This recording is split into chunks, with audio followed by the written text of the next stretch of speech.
no.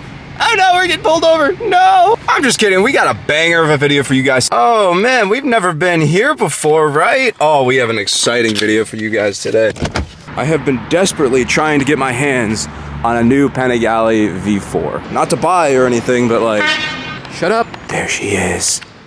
Panigale V4. Oh, this is a base model. This one's a little bit different. This one must be bought. This one has a full suite of carbon. This is the first base model I've seen so far. We're talking like all the matte carbon pieces. Each one of these pieces are insanely expensive from Ducati. I mean, it's really cool to see someone's already like really spec'd this bike out, considering we can't even really ride here in Ohio. Today's kind of like a weird day. So today is 45 degrees out, so it's kind of like, we're gonna try to go take one of these for a test ride to see if these bikes are really worth it or not, but we gotta get there. Here she is. Oh, we got ourselves a little demo. Oh, that's Eve on it. That's the demo model that we're gonna be riding today. There it is for you. Thank you. There we go. Okay, cool. That is a V4S, by the way, a brand new V4S with a full titanium exhaust on it. $8,000, by the way. You guys are motorcyclists. You guys clicked on this video knowing what this bike is. I think we all are familiar with what this bike is. For track use only. Oh, this ain't a track, baby. Full titanium pipes. I think we're one of the first people to take this bike out for a test ride, so at least at this dealership, because it's been freezing cold in Ohio. So we're gonna switch to the helmet cam in 3, 2, 1, let's go. All right, boys, here is the new 2025 Panigale V4. This is a bike that I was really obviously excited for. You know, it was really cool to see it in person and drive it down the street and the first initial impressions video, but this is the first day that we've had that's like nice enough to actually ride it. And since this is a demo bike here at Ducati Cleveland, anybody can just come up here and ride it. Like I've said in my previous videos, I'm not getting any special treatment. Anybody can just come up here and ride this bike. So just for reference, if this is your first time seeing my page, I have a Kawasaki H2. I've owned the previous generation of Panigale V4. I owned a BMW S1000. I've owned a Yamaha R1. I've owned a few liter bikes. I put thousands and thousands of miles on those bikes, tens of thousands. It's interesting, I feel a little bit more back pressure on the right one here than the left. I don't feel really anything coming out of that one. Really interesting. We are riding with wheelie control all the way on. Okay. How about we make a mode with no electronics? Can we do that? I don't like electronics. I don't like electronics, man. I don't know what to tell you. Okay, that turns everything off. Okay. All the electronics are now off. We're gonna start it out in race B. Ooh, whoa, okay. So the turning radius is still really crappy. So the old Panigale was just like this too. You can't really like, here, I'll just try to show you at a standstill instead of while moving. The turning radius on these bikes suck. I guess Ducati does that for stability, but I don't know. When you're trying to go around a parking lot on a street bike, that can suck. But let's give our impressions of this bike, huh? Let's take you on the highway, finally. That is a state trooper. Okay, dude, it shifts like a Hellcat, I'm not gonna lie. Is that a crazy statement? This thing low-key shifts like a Hellcat, listen. That's an interesting little observation. I did turn electronics on just for right now because I'm getting used to this bike. I don't know how the throttle feels. I don't know like how it reacts to certain situations. This is a brand new bike. I have no idea what I'm doing. I did not buy this bike, by the way. This is a demo model, okay? Just please get that in your heads. I did not buy this bike. It's a demo model. I don't know what I'm doing. This is brand new Ducati V4. Obviously, I rode the previous generation, but they've changed a lot, dude. The throttle feels a lot different. The ergonomics are different. Everything's different. Besides, I guess, the familiar sound of the motor, but even that's very different. It's like somewhat similar. The clutch is a lot easier than the last generation. Oh my god, can I just say that? I didn't really get to talk about that in my last video, but the clutch feels so much lighter and it's so much closer to the handle, so I don't have to, like, before I would have to reach like all the way out here and you would like strain yourself trying to reach for it. Why are you gonna buy this over an RSV4? That's what we're gonna try to decide here today. As of right now, as of recording this video, there's a dealership nearby that has an RSV4 available for 15 grand MSR, like that's like before taxes and fees, but that's what they have it listed for. This bike right here, brand new, I think it's like 32 grand. Obviously a base RSV4, this is a V4S, so a V4S would cost more like 25 grand, but still, is this bike worth a lot more money? That's what we want to decide here today. That's water, we want to stay away from that. I'm feeling a little bit of heat right here, but like nowhere near what my old Panigale would make. My old Panigale would borderline burn me, even in conditions like this. I really hope this doesn't make me cancel my Panigale V2 order. I have a Yamaha R9 and a Panigale V2 coming in the spring. They're taking forever to get here, by the way. I don't know, man. I love the idea of having 2 middleweight super sports for next season. But this, oh man, this feels like a middleweight. That's the problem. It's super lightweight, but it's 4 cylinders and makes 220 horsepower. It's not, I don't know. I didn't have to clutch in the corner there. I'm so used to the old Panigale where you would have to clutch in and stuff like that. It's so much more rideable. Oh my god. Like, it's like, watch my hand. Watch the way the bike reacts when I pull on the throttle. And again, I'm in a high power mode. This is not supposed to be smooth. It's so much smoother. So much smoother. Great brakes. Just phenomenal. Oh yeah, you guys think we're gonna skip to the front of this? Of course we are. And these people are slow. You can't keep up with me. I'm too fast. I'm on Panigale, dude. Shiny red. Farewell. Yeah, the bumps are just as bad as I remember. It's been a while since I've ridden a motorcycle. Hanging off the side like a complete degenerate. Come on. That's insane. First of all, okay, water, but do you guys hear that? It makes little pops. No way. That's new. That's new. Oh my god. It makes little, like, off-throttle pops now. I don't know if that's exclusive to the $8,000 exhaust, but once this road kind of smoothens out a little bit, I kind of want to test that out a little bit more. This is fun. All right, we're going to switch it into our sport mode, which is all the electronics off. We're going to see how this thing is with the electronics off. I'm going slow through the construction zone. I'm not trying to scare any construction workers. These guys, you know, they're not hurting anybody.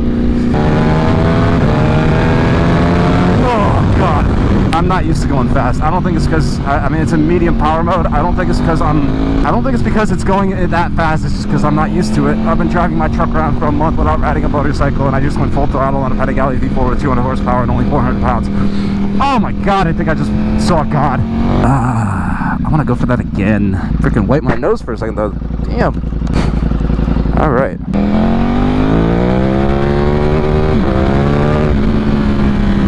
Yeah, those pops are awesome, dude. This bike is much better with the electronics off. I'm just gonna say that real quick. All right, I think we're done with the testing of the electronics off.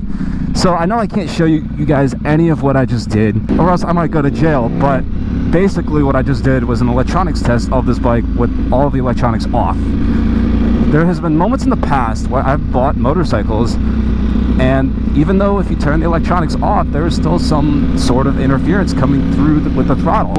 Have all the electronics off, you'll pop the wheel up a little bit, and the throttle will still like do some weird stuff. It'll cut out on you, do some little funky things. And I can probably say Ducati has not done that on the new Panigale V4. If you turn the electronics off, seems like, as far as I can tell in my limited testing so far, again, this is more testing what I've done. I think I would have to purchase one of these bikes to really know for sure, but it seems like Ducati, if you turn the electronics off, they're off, which is good. Thank you, Ducati. Because there have been bikes in the past that you have made that has not been the case, so I'm really happy to see that you guys have come around and changed that. Thank you. Jesus Christ, dude. Well, that's probably a good thing I didn't, you know, tear anything up, because you might not be happy with me if you found out what I was just doing. Wow, got lucky there. Just my luck, right? I took the bike out for 5 minutes after a month of not riding at all, and immediately I would have ran straight into a cop there. Just my luck, right? So that, yeah, that's pretty aggressive for, this is like the high power mode, so it's not smooth, but it's also not the full power. Yeah, oh yeah, she's good. She's just ready to get the jump, dude. I like that a lot. I low-key want to cancel my Panigale V2 order and get one of these. Low-key, dude, low-key. I'm not saying anything for show, but... Well, here she is, the Panigale V4. I'm still digging the looks. I'm still not a fan. I can't get behind this giant undertail exhaust, bro. I feel like if I bought one of these, I would have to get the low-slung one. Maybe I'm alone on that, but I feel like part of the coolness of the Panigale comes from the swooping tail, and I feel like that giant chunk of heat shielding just ruins that look. I get it's supposed to look like the MotoGP bike, but I don't watch MotoGP, so not really my thing. I just like how they made it so you can take the electronics off. It was something that I low-key didn't like about my old Panigale is when the electronics were fully off, it still had some level of interference. And so popping wheelies and stuff like that, while possible, made things difficult. And I just like how when you turn the electronics off on this new generation of Panigale, they've made it so it's a little bit more hands-off. There's literally nothing holding you back, at least from what I can tell. Again, I would have to own the bike and ride it every single day to know for sure, but it just seems that Ducati is moving in a more positive direction, and I like that. They're giving more control to the rider and less restrictions, which again, nobody talks about with these bikes. I swear, everyone says that they know how to ride motorcycles. I swear, I think there's an epidemic of people, especially on like social media, who say things about bikes but are entirely incorrect, or like it feels like they don't know what they're talking about. Like people will talk about horsepower numbers and torque numbers, but they don't know what all that stuff means. They talk about electronics, but like all electronics are not made the same. Ducati wheelie control and Yamaha wheelie control are two very separate different things. They work differently. You know what I mean? Like electronics on one bike are not going to be the same on the other bike. It's not like a car where it all kind of like melds together and does the same thing. No. What I'm trying to say is motorcycle reviews are not specific enough, and I'm getting very hyper specific and niche because I feel like not enough people do that. If you buy a bike for its electronics, realize that this one's pretty good, and it's much an improvement over the last year's model, and is much more in line with its competition, the BMW S1000, which for a long time had some of the best electronics in the game. In terms of character, I still feel like this bike has a lot of the same character that it had. It still sounds awesome. It still vibrates a ton.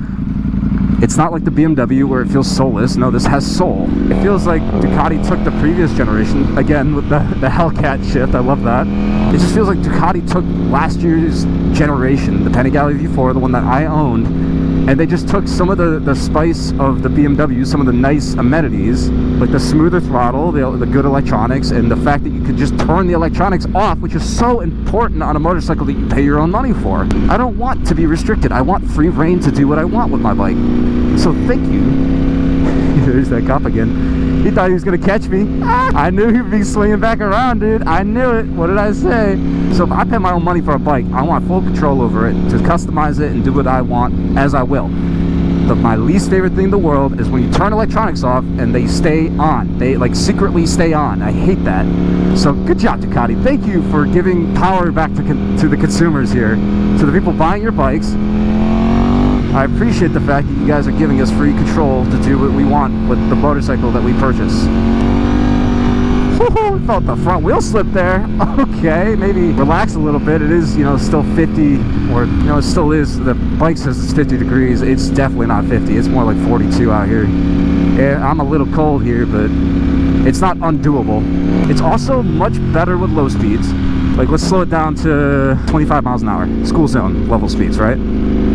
This bike's fine. It feels like it wants to go faster, but like not as much as like my old R1. It's actually like I'm quite chilling here. It's not luggy or anything like that. We're doing totally fine. And look, we're even going slower. They've made this bike much more rideable. They've somehow taken the Panigale V4 motor, which was basically like riding a bull, where it's constantly trying to throw you off, and they've smoothed it out somehow. I don't know how, but they did, and it feels great. Ugh. That didn't feel good. We're going to slow it down near the construction guys again, because we're a good citizen, alright? I like speeding, I like having fun. Let's not do it around people. So I try to preach on this page, try to be smart about how we do things. Think critically before you speed, right? Dude, this is a high power mode. This is not meant to be smooth. The bike said that this is not a smooth power mode, yet look, I can go super slow. Second gear, dude. 25 miles an hour. We're chilling. This was, again, I'm making a big deal out of this because this was not possible on my last generation of bike. The last generation of Panigale was a monster, constantly trying to pull you off the bike. You thought you were riding the bike? No. Bike ride you. That's how it was in the last gen. This one, I feel like you're sitting a little bit more on top of the bike. The ergonomics, oddly, I feel like I could ride this for a little bit longer. Maybe it's just because I haven't been riding motorcycles all month, but this doesn't feel that bad to daily ride, dude. I mean, if you're buying a 1000 to daily ride, you're probably not really thinking with your brain regardless, but this feels nice. This feels nice. I like this a lot. I think one of the biggest questions I always got was, oh, should I get the RS V4 or should I get the S1000 over the V4? And my answer was always, it depends on what kind of riding that you like to do. Do you like to ride hard? Do you like to go really fast? And do you care about character on your bikes? Like an S1000, I think makes for a terrible only bike because it's so boring. There were times where the S1000 was my only operable bike in the summer because I hit something on the V4 and the H2, like regardless. There were times I did not want to ride the S1000. It was just like not fun. But the S1000 was more rideable. It was just smoother and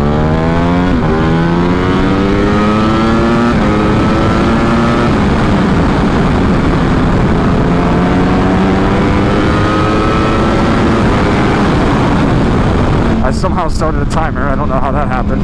All right, cool. But Ducati has muddied the waters a little bit between the other bikes and this one. The only reason you would buy an S1000 or an RSV4 is because they're cheaper, I think at this point. Which I really, truly think is a testament to this bike. Like if you can find a good deal, like I mentioned, those 15 grand RSV4s, yeah, of course, any step of the day, if you can find a cheaper bike, probably the way to go. But I think this is the better bike, and if you deem that that is worth the money, worth the extra money for you to spend on what is objectively and subjectively a better motorcycle, then by all means you now have the option. If money is no object, this bike every day, hands down, and that's just what it is. Again, I'm making comparisons to the old one, but before it was, do you want a harsher ride or do you want a smoother ride? Do you want a harsher, more interesting ride, or do you want a smoother ride? But now that this bike has been massively smoothened out, it still retains a lot of the same character that made this bike special in the first place. Again, coming from a previous generation and owner, I don't give a crap about the single-sided swing arm. I'm sorry, like I feel like nobody really cares about that anymore. Now it's just that bike versus this bike, and yeah. Oh god, my nuts. Ah! That wasn't even the bike's fault. That was my fault. I just smashed my nuts so hard.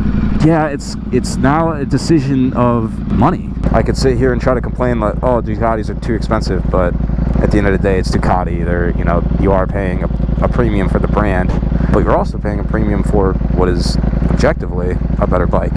So kudos, Ducati, good job. Am I gonna cancel my Panigale V2 order for this yet? I gotta do some serious thinking about that. I also want to see the Panigale V2 in person before I make any final decisions on that. I do like this. Like it's rideable like a normal leader bike. It's still a leader bike for sure, but I also don't want to. I don't know. I don't like the temptation of a leader bike.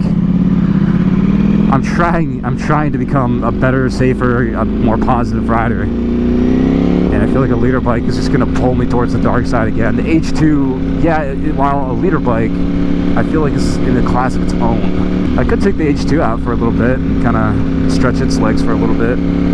It has been a while since I've ridden that bike, so yeah, let's do that. That would be nice. Nice job, Ducati. Look at that bike.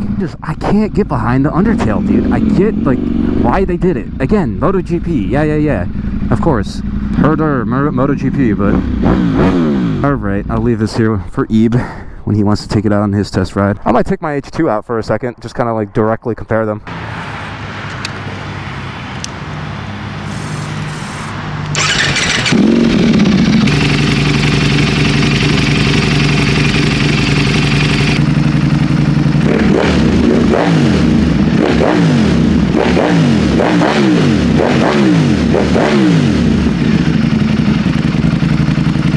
Ladies and gentlemen, the Panigale V4 2025 with a full Acura exhaust. Freaking sweet, dude. Good bike. Good God. I need to get myself. Papa needs a new V4. Jesus Christ, please like the video so I can go get one.